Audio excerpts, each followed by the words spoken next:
მიხეილ სააკაშვილის ყურზე მიხაკი უკეტია, რაც ლეიბორისტების განაცხადებით დასამარების სიმბოლოა. პლაკატზე ნინო ბურჯანაძე, ალექსანდრე ლომაია და გიგა ბოკერიან არიან დახატულები, ისინი სააკაშვილთან შედარებით მცირე ზომისანი არიან და გაქცეულ ტურებს განასახიერებენ.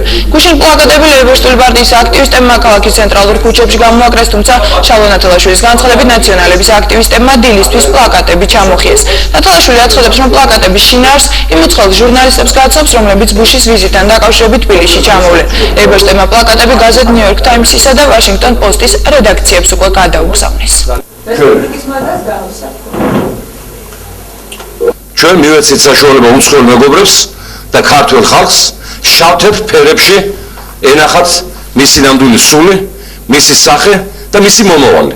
მისი მომავალი იქნება აი ეს, წინ ტურები, უკან ყურზე ყვავილი ჩამოტეხილი იმ კავკასიელი ტყვექალის სიუჟეტიდან ეს უზურპატორი პრეზიდენტი.